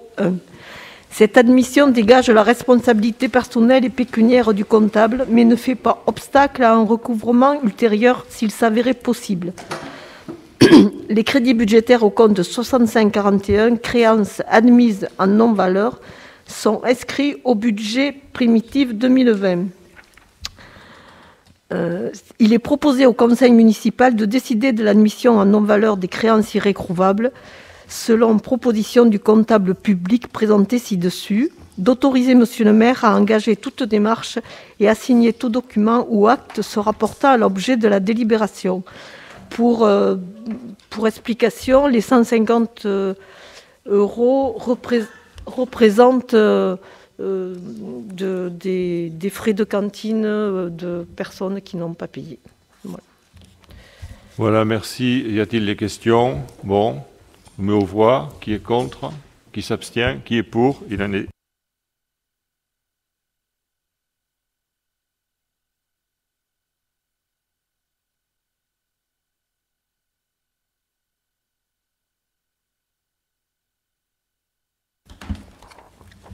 Selon les dispositions de l'article L. 442-5, alinéa 4 du Code de l'éducation, les dépenses de fonctionnement des classes sous contrat sont prises en charge dans les mêmes conditions que celles des classes correspondantes de l'enseignement public. Ce principe implique le versement d'une participation communale forfaitaire aux charges de fonctionnement de l'école élémentaire privée Saint-Guilhem, qui vient s'ajouter aux prestations en nature affectées à cet établissement, personnel du service des sports, frais de transport. Il est rappelé que le montant de cette participation s'élevait pour l'année 2019 à la somme de 468,58 € par élève domicilié à Clermont-Lérault. Considérant les dépenses constatées au compte administratif du dernier exercice clos, la contribution forfaitaire communale aux charges de fonctionnement de l'école élémentaire privée Saint-Guilhem s'élèverait à la somme de 479,08 € par élève domicilié dans la commune pour l'année 2020, soit une augmentation de 2,24%, déduction faite des prestations en nature affectées à l'établissement. Il est donc proposé de fixer la contribution forfaitaire communale aux charges de fonctionnement de l'école élémentaire privée Saint-Guilhem à la somme de 479,08 € par élève domicilié dans la commune pour l'année 2020, déduction faite des prestations en nature affectées à l'établissement. D'autoriser Monsieur le maire à engager toute démarche et à signer tout document ou acte se rapportant à l'objet de la délibération. Y a-t-il des questions? Bien, donc je mets aux voix. Qui est contre? Qui s'abstient? Qui est pour? Merci. Il en est décidé ainsi. Point 15. Rapporteur, M. Jean-François Faustin. Adhésion au groupement d'employeurs emploi partagé, le GEP. Voilà, M. Faustin. Alors, affaire générale, adhésion au groupe employeur emploi partagé, autorisation de recourir aux services associés. Alors, créé en 2014, le groupement d'employeurs emploi partagé, dénommé GEP, est une association de type loi 1901 à but non lucratif qui a pour but exclusif de mettre à disposition de ses membres des salariés liés à ce groupement par un contrat de travail. Le GEP est issu d'un partenariat interassociatif au sein de l'éducation populaire et inscrit dans le domaine de l'économie sociale et solidaire en vertu de l'agrément délivré par la Direction régionale des entreprises de la concurrence, de la consommation, du travail et de l'emploi, donc direct. Il est régi par un conseil d'administration composé d'employeurs, de collectivités territoriales et d'associations. Son siège social est implanté à Clermont-Lérault. Le GEP contribue à la création d'emplois en agrégeant les besoins de différents employeurs du territoire dans une logique de mise à disposition des salariés en temps partagé. L'adhésion au groupement s'élève à 100 € par an. La mise à disposition d'un salarié est formalisée dans le cadre d'une convention dont modèle joint selon le coût qui comprend donc la part salaire et charges, les congés payés et primes de précarité pour les CDD, l'adhésion à la médecine de travail calculée au prorata du temps de travail. Pour information, on est à 0,0824 € par heure travaillée. La complémentaire santé obligatoire, tarif 2020, à 16,09 € par mois et par salarié. La part frais de gestion, donc tarif 2020, c'est 14% du salaire brut, plafonné à 156 € par mois et avec un minimum de 31,20 € par mois par salarié. Le GEP propose également la mise à disposition de volontaires en service civique pour réaliser des missions d'intérêt général complémentaires des services publics existants. Compte tenu des difficultés que rencontre la commune lorsqu'il s'agit de recruter du personnel sur des quotités de temps réduits ou pour faire face à des besoins ponctuels ou imprévus, la formule proposée par le GEP présente un intérêt certain. Il est donc proposé au conseil municipal de décider l'adhésion de la commune au GEP, de décider qu'il pourra être fait appel au service du GEP, notamment la mise à disposition de personnel dans le cadre du modèle de convention 6 juin, selon les besoins de la commune, de dire que les dépenses correspondantes sont inscrites au budget de la commune, d'autoriser monsieur le maire à engager toute démarche et à signer tout document ou acte se rapportant à l'objet de la délibération. Voilà, y a-t-il des questions? C'est intéressant le GEP, hein, c'est une démarche d'emploi partagé qui permet de mutualiser, d'agir au nom et pour le compte des utilisateurs. Voilà, donc nous vous proposons d'adhérer à cet organisme. Y a-t-il des questions? Oui, Monsieur Rugani. Nous voterons effectivement pour, parce que ces contrats de droit privé GEP effectivement sont bien pratiques parfois pour faire appel à des besoins ponctuels et de courte durée, mais ils sont parfois utilisés par les collectivités pour embaucher sur des 20 heures hebdomadaires, par exemple, d'embaucher sur des contrats de droit privé plutôt que sur des contrats de fonctionnaires territoriaux, autour de 20 heures hebdomadaires. Et là, on n'a pas de mal à en trouver, à mon avis. Donc ma question était juste de savoir si là, vous nous présentez sur des moyens ponctuels, on votera pour, mais est-ce que vous avez en tête cette perspective d'utiliser ce type de contrat pour des contrats hebdomadaires de 20 heures à la place de fonctionnaires territoriaux? Oui, le cas échéant, ça peut se produire, bien sûr. Hein. Moi, j'ai travaillé professionnellement par le passé sur des dispositifs de ce genre. Ils sont éprouvés et ça donne de bons résultats. Ça permet de mutualiser, en sachant que s'il s'agit de contrats de droit privé, les agents recrutés sont en CDI. Un contrat privé, CDI, chez les contrats, oui. Oui, ça permet d'avoir une pluralité, le cas échéant, d'utilisateurs. Voilà, l'association, elle, se chargeant de gérer, d'assumer la tâche de l'employeur, finalement. Donc, s'il n'y a pas de questions, d'autres, oui, Madame Blahault-Pensé. Non, moi, je suis totalement d'accord sur ce type de proposition. Moi, c'était une question sur les affaires générales par rapport à l'emploi des personnes handicapées.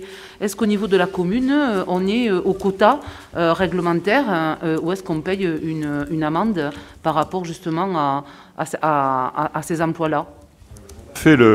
D'ailleurs, on va installer la commission accessibilité des personnes atteintes de handicap. On a fait le point à l'occasion du comité technique, notamment sur cette question avec le service des ressources humaines de la mairie. Et nous sommes tout à fait... Mais vous ne m'écoutez plus, Madame Blahault-Pensé. Donc je reviens à la réponse à votre question. Donc nous sommes tout à fait dans les normes. Voilà. On n'a pas de pénalité et le quota est respecté.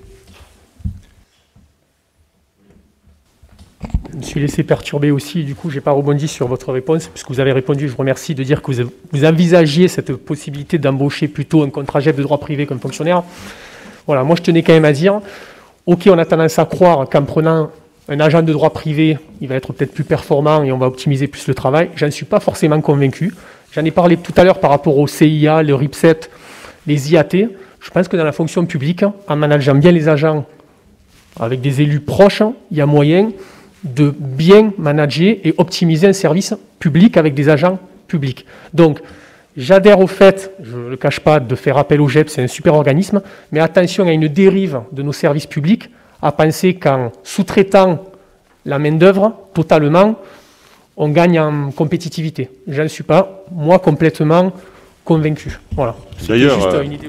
D'ailleurs, pour répondre, faire suite à votre propos, nous allons engager très rapidement une démarche de projet de service qui va être essentiellement porté par l'adjoint aux ressources humaines, mais par toute l'équipe. Un projet de service pour présenter la politique de la municipalité aux agents, à tous les agents, en relation avec leur chef de service. Nous ferons appel d'ailleurs à un consultant pour nous accompagner dans la démarche. L'objectif est simple. Il est de présenter la politique de la municipalité à tous les agents pour qu'ils la connaissent, qu'ils la comprennent, qui puisse, le cas échéant, faire quelques amodiations concertées avec le maire et son conseil municipal, de telle sorte qu'on veille à la motivation, à l'implication, à gagner des marges de manœuvre avec des agents. Moins un agent est informé, moins il est performant. Plus il est informé, plus il est dans un projet collectif, dans la motivation, et plus il donne de lui-même. Moi, j'ai éprouvé ça pendant 40 ans dans le service public, hein, donc c'est une question que je ne méconnais pas. Ce sera la dernière. D'un coup, j'ai un flash. Est-ce que c'est la dernière? C'est promis, c'est la dernière. Ah bon, d'accord, merci. De tout le conseil. Du coup, si on crée un poste, il passe en conseil municipal, d'accord?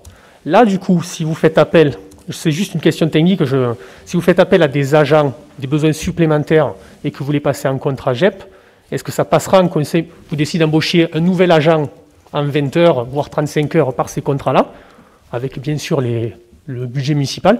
Est-ce que ça passera en conseil, comme pour les fonctionnaires, où là, il y a une visibilité pour tout le monde? Pouvez-vous imaginer le contraire? Votre réponse, alors, me conforte sur le fait que vous vous engagez à faire passer un conseil, alors, toute embauche en contrat GEP, c'est ça? D'accord. Je sais que ce n'est pas forcément obligé, donc je vais m'interroger. Très bien. Est-ce qu'on a voté? Non. On attend les dernières questions, M. Regagny. Donc, je vous propose de passer au vote. Qui est contre? Qui s'abstient? Et qui est pour? Bon. Belle unanimité sur un beau dossier. Alors, nous passons à la question numéro 16. DIA non préempté. Bon, mais ça, c'est M. Sabatier qui présente. Mais vous avez le tableau sous les yeux. Hein. Voilà, oui.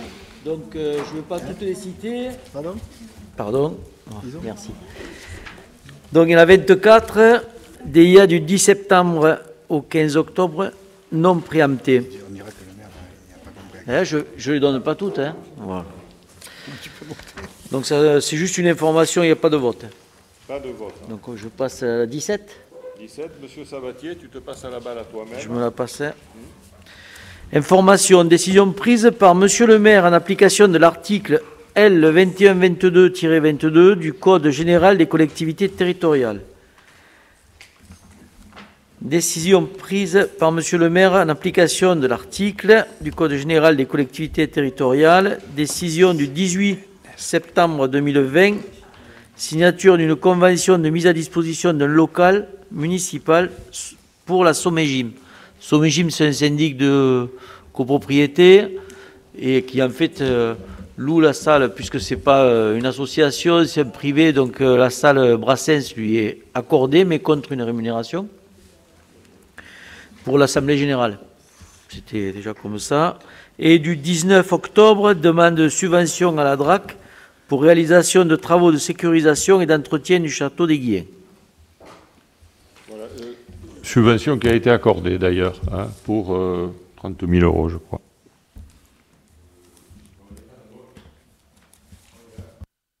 Merci beaucoup. Oui. Moi, j'ai une question diverse. Par rapport à la commission accessibilité, notre groupe aimerait présenter plutôt Paquita Mediani à ma place. Donc, je ne sais pas où le traiter. C'est simplement une demande. Donc, est-ce qu'il faut revoter? Voilà, oui, Paquita Mediani souhaiterait participer à la commission. On en prend bonne note. Il n'y a pas de souci. Qu'est-ce qu'il faut faire? Bien, merci beaucoup. Et faites... protégez-vous. Oui. Hop. Oui. Je voudrais revenir par rapport à la formation des élus. Ce n'était pas l'ordre du jour, mais on y a travaillé. Donc, on proposerait 2 dates. Donc, c'est sous réserve d'avoir les salles. La salle, du moins, ce serait le 4 décembre et le 11 décembre. Vendredi 4 décembre et vendredi 11 décembre. Donc, vous pouvez noter dans vos agendas, mais tout cela vous sera confirmé par mail avec le programme. Voilà. Donc, on essaie de les faire au plus tôt. C'est l'objectif. En rappelant que cette formation des élus est ouverte aux membres à tous les élus du conseil municipal.